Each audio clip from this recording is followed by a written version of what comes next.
Good evening, everybody. I'm Pierre Roberge, the Daily Trader. It is March 24th, and we are going to take a look at Tesla stock from a technical analysis perspective. My goal in doing these videos is to help you understand how to use technical analysis to make better trading and investing decisions. But I am not a financial advisor, so please do your own research and make your own decisions. Amen. So Tesla still going up $14.81, 1.48%, closed at 1013.92. Post market, we are even Steven. So let's look at what we have here on the chart. Yesterday, we tried to break $1,000 and came back down. We came shy of it. So we've been trying for 2 days to break $1,000, and now we broke it and we stayed above $10,000. So not only did we break $1,000, but we also break this first channel resistance here in purple. First channel resistance was broken. So that's quite a milestone, if I would say so. Let's go see the 1 hour chart to see how this happened today.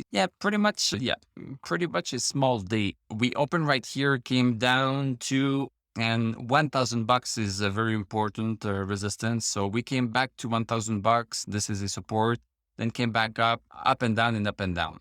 So we now have a new resistance at 1025. Intraday 1025. We seem to have a little bit of a problem breaking that. We broke it yesterday, but came back down. So 1025 is the new intraday resistance.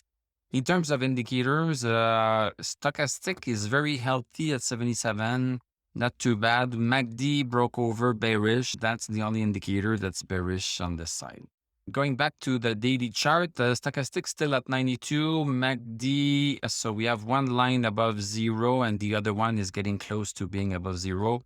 RSI 68, that's great, and DMI is also green. So the big question is, are we going to be holding, because this is 1 day.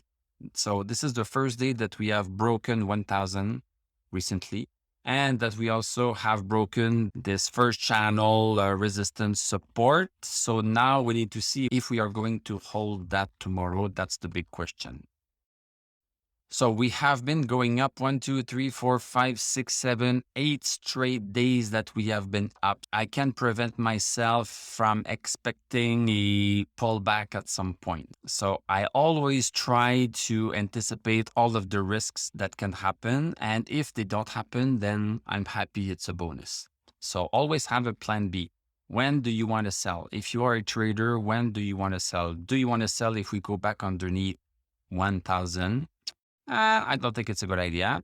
Would you sell if we break support at 956? Maybe that makes a bit more sense, because then we would be getting back into this upward channel here that we were in since February 24th, but also take into consideration stochastic. Stochastic above 60 means that the stock should be able to pull itself back up if it does a pullback. So stochastic is very important to take a look at also. So anyway, these are all the ingredients that you might want to think about. Thank you very much for watching. Thank you for liking, commenting, subscribing. If you like what I do, you can become a YouTube member. You can click on my TradingView affiliate link. I'm going to wish you a great evening. We are going to talk tomorrow, and I'm going to tell you à la prochaine.